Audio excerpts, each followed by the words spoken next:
Hi, everyone. Judge Andrew Napolitano here for Judging Freedom. Today is Wednesday, the 26th of July, 2023. I'm going to explain for you everything you need to know about the Hunter Biden guilty plea and the mess that occurred in the courthouse in Wilmington, Delaware today. From my own perspective, as having taken more than 1,000 guilty pleas in my judicial career. But first, this. Hi, everyone. Judge Andrew Napolitano here for Lear Capital. Are you tired of feeling helpless while roller coaster markets and economic uncertainty wreak havoc on your savings? It's time to take control of your financial future and consider investing in gold. Gold has a long history as a safe haven for investors who want to diversify their wealth against economic uncertainty. Unlike paper investments, gold is easy to buy and easy to sell and easy to store and has never been worth zero. You all know that I am a paid spokesperson for Lear Capital. I know the folks at Lear. I trust the folks at Lear. I do my investing in gold and silver at Lear, and you should do the same. Lear has over 25 years of experience in the business and thousands of five-star reviews and a 24-hour purchase guarantee, risk-free. When I buy gold, I choose Lear. So call my friends at Lear. Use the 800 number below. Tell them the judge sent you. 800-511-4620. Get your gold and silver wealth protection information. Get your investor information. Get your questions answered with no pressure and no obligation to purchase. And for a limited time, you might be able to qualify for a $15,000 bonus gold with a qualifying purchase. So call my friends at Lear, 800-511-4620, or do as I do and go on the internet, learjudgesnap.com. All right, so Hunter Biden, the son of the President of the United States of America and the notorious object of scorn because of his despicable and disreputable personal behavior, was indicted by a federal grand jury in Wilmington, Delaware, on three charges, two of the willful failure to pay taxes in a timely manner, and one on the possession actually four charges. One, the possession of a weapon by a person addicted to drugs, and another, perjury by making an application for a handgun permit and lying on it. So we'll start with the handgun.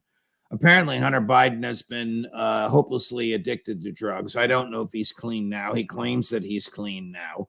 And I don't know if he was clean at the time that he applied for the gun permit in Delaware, but he applied for the gun permit in Delaware. And when you apply for a gun permit, they ask you, are you addicted to controlled dangerous substances? He said no. He then published an autobiography in which he described a long period in his life in which he was addicted to controlled dangerous substances. So for that, he was indicted on two counts. One, possession of a weapon by a person who is hopelessly addicted to drugs. His defense is he's no longer addicted. And two, lying on the application. His defense was he forgot because he was no longer addicted at the time, he says, he made the application. So those are the two gun charges. The tax charges, notwithstanding the terror that the IRS causes in the lives of many people, and notwithstanding the stigma of not paying your taxes, is relatively benign. The tax charges is not income tax evasion, so it's not cheating or lying. The tax charges are failure to file income taxes, and then once having filed, failure to pay the taxes that you agreed to pay. These are normally misdemeanors. A misdemeanor is a charge for which you are not indicted by a grand jury because you're only required, the grand jury is only required to indict in the federal system for felonies.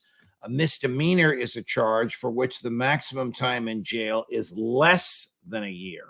A felony, of course, is a charge for which the minimum time in jail is more than a year. So he was indicted by a grand jury as if this were a felony. But if you look at the regulations of the Department of Justice, unless the person cheated on the taxes, unless the person hid their income from the government, unless the person claimed that they made a lot less than they really made and the government found the truth and caught them red-handed, normally this is a misdemeanor. In Biden's case, it's a little ridiculous because the taxes have already been paid. So as soon as he got caught, as soon as the feds said, hey, you filed your taxes, you owe us a couple of million, where is it? He paid it. I don't know where he got the money from. Maybe he went to his father's wealthy donors and somebody loaned him the money. The IRS doesn't care where you get the money from as long as you don't steal it. So the taxes have been paid. So essentially, we're talking about a punishment for a period of time during which he had the money that belonged to the IRS. Did he pay a fine for this on top of the taxes? Yes. Did he pay interest for it on top of the taxes? Yes. Most people are not prosecuted for this. Most people, once you pay the tax and once you pay the fine for paying the tax late, and once you pay the interest on the tax money that you owed, the IRS is happy to wash their hands of you. But because he is the president's son, and because of the disgusting behavior of his made manifest on this laptop, the saga of the laptop is another story, which we can discuss at another time. But obviously, the IRS is aware of the behavior on the laptop. Because of all of this, they decided to indict him. So he's indicted on the 4 charges. There are 2 failure to pay taxes. It's for 2 years. The perjury charge, that's lying on the application. And then the possession of the gun by a person who's hopelessly addicted. Okay, so his lawyers sit down with the federal prosecutors and say, let's make a deal.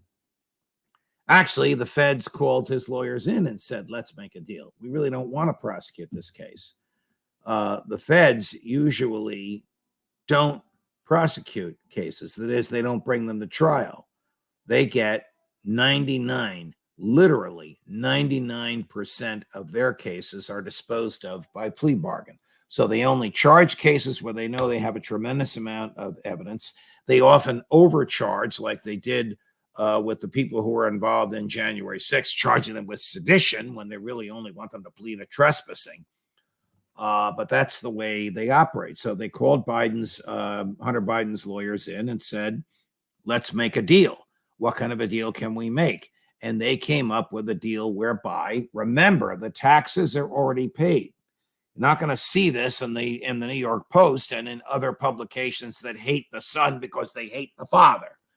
I'm looking at this from a judicial perspective, not from the perspective of a conservative Republican that wants old Joe out of office, not from the perspective of a monk that thinks Hunter should be tormented because of his horrible personal behavior, but from the perspective of a judge who's looking at a plea bargain. The plea bargain called for no jail time. That's not a big deal. Most people don't go to jail for paying their taxes late. They go to jail when they have evaded taxes by cheating on the taxes and lying to the IRS. That is jailable. But rarely does a person go to jail for paying their taxes late. And I've never heard of a person going to jail for paying their taxes late, but where the taxes were already paid by the time the case got into court.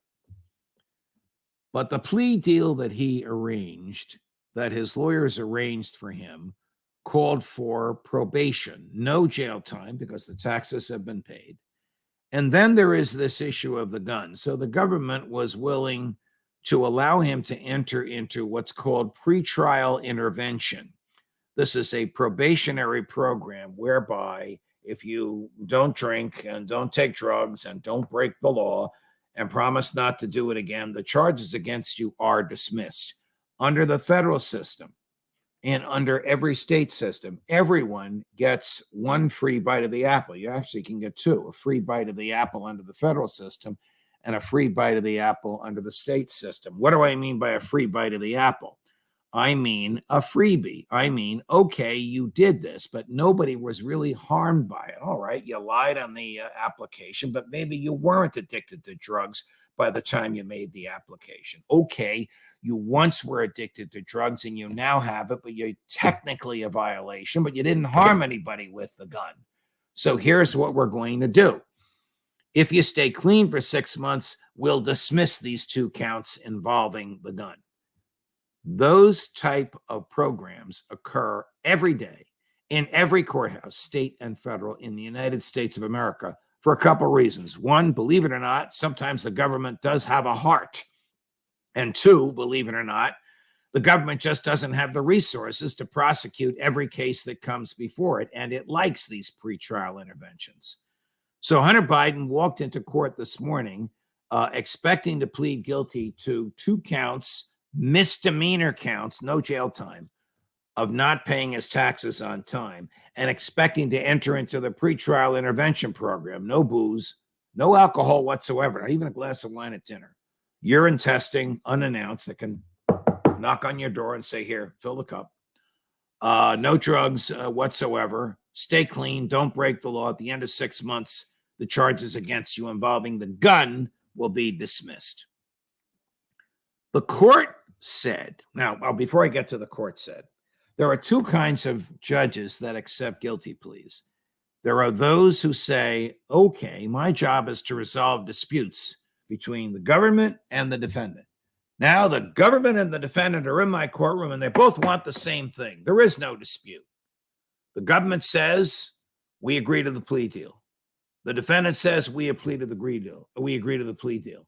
Most judges would say, okay, plea deal is accepted, because the judicial job is not to make law. It's not to make public policy. It's not to say who's good and who's bad. It's to resolve disputes. And if there is no dispute, the case is over. That's the way most judges would look at it. When I was on the bench, I did not do that. When I was on the bench, I took the position, I am not a potted plant. And if I think that the penalty is too harsh, or the penalty is too light, or the agreement is to a crime that the defendant really didn't commit, it's just a made-up crime in order to get rid of the case, I'm not going to accept it. Today, the judge in the case was of that latter mentality to which your humble correspondent belonged when he was on the bench. And she basically said a couple things. One, what does the gun have to do with the tax cases? It really should be 2 separate cases, and I'm uncomfortable resolving both. And 2, here's the kicker. Are there any other charges about to come down the pike against Hunter Biden? Now, when she said that, the defense said no, and the government said maybe. And then the defense said, well, what do you mean maybe? The purpose of this guilty plea is to resolve all of the cases against Hunter Biden in one place before one judge at one time. So then she says, oh, you guys got to talk more, because if the government has more cases, you need to know about it. Maybe you don't want him to plead to these cases. Maybe you want a universal settlement. Defense counsel, this is a universal settlement. The government told us that by entering these pleas today and entering this pretrial intervention program today, the government is finished with Hunter Biden. The government, no, we never told you that. And there are some other things we're investigating, and we may bring other charges against him. That's what caused the judge to say, okay, I am not rejecting the guilty plea forever. I'm just rejecting it today. I think you guys and gals should get together and sit down and resolve this. Now, the judge did not say what I'm about to say. There is a principle of law called the entire controversy doctrine. And it basically says, if you're going to sue somebody, you have 5 causes of action against them, you can't sue them for one and resolve it and then sue them for the other 4. You got to bring all 5 at once.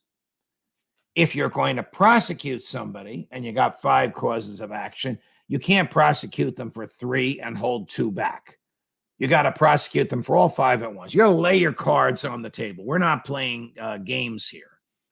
So if the government has more potential charges against Hunter Biden under the Constitution, he's entitled to know what those charges are.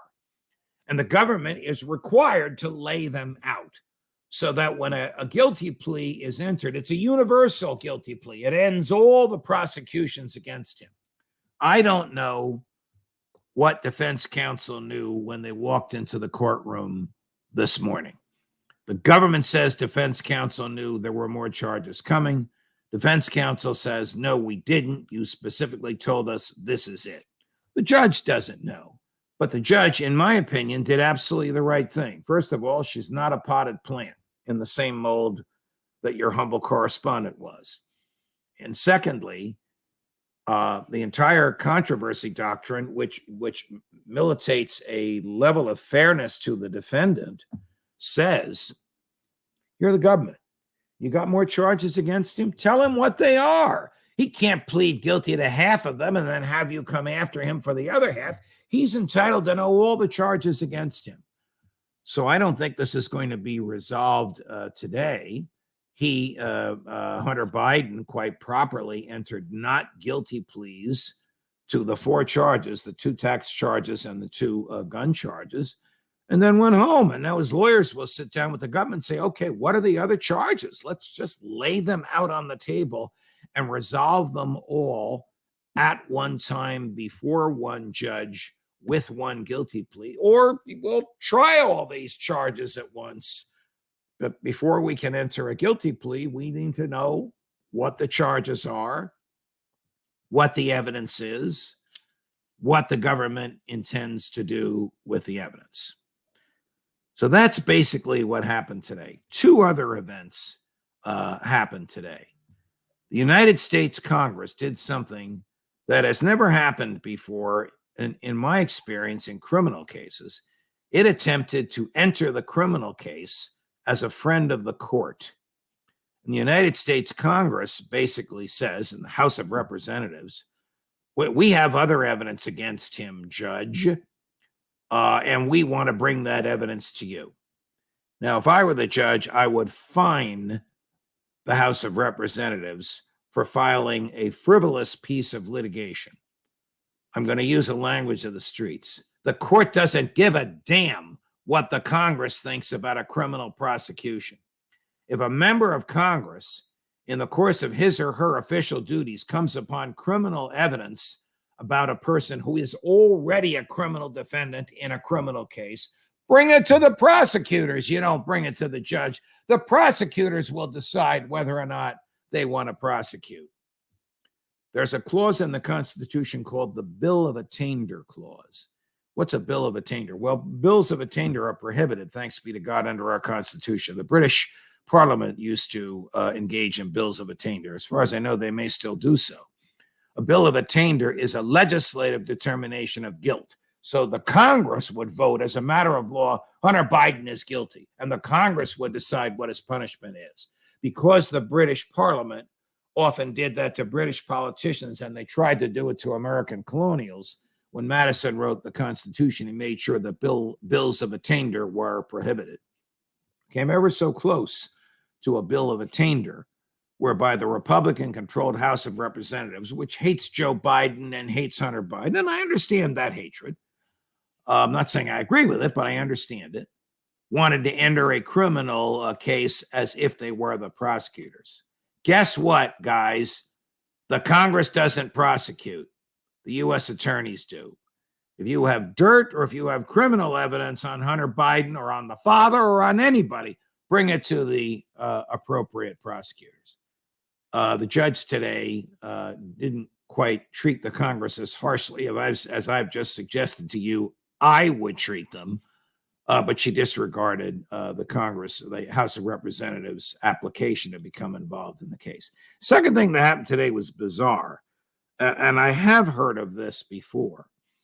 A young lawyer on the defense team called the judge's chambers to ask if the judge was going to favorably receive the application of the House Ways and Means Committee chair, what I've just been talking about, the House of Representatives, to enter the case. And whatever this young lawyer said to the judge's clerk thought he, the clerk, was talking to a lawyer for the government, rather than a lawyer for the defendant. That may have been an innocent confusion in the phone call and the rush to get this done with all the national press there in the courtroom and right outside the courthouse, or it may have been an intentional and material misrepresentation by this young lawyer for the defense. I sort of doubt the latter, because that could result in her loss of her license to practice law.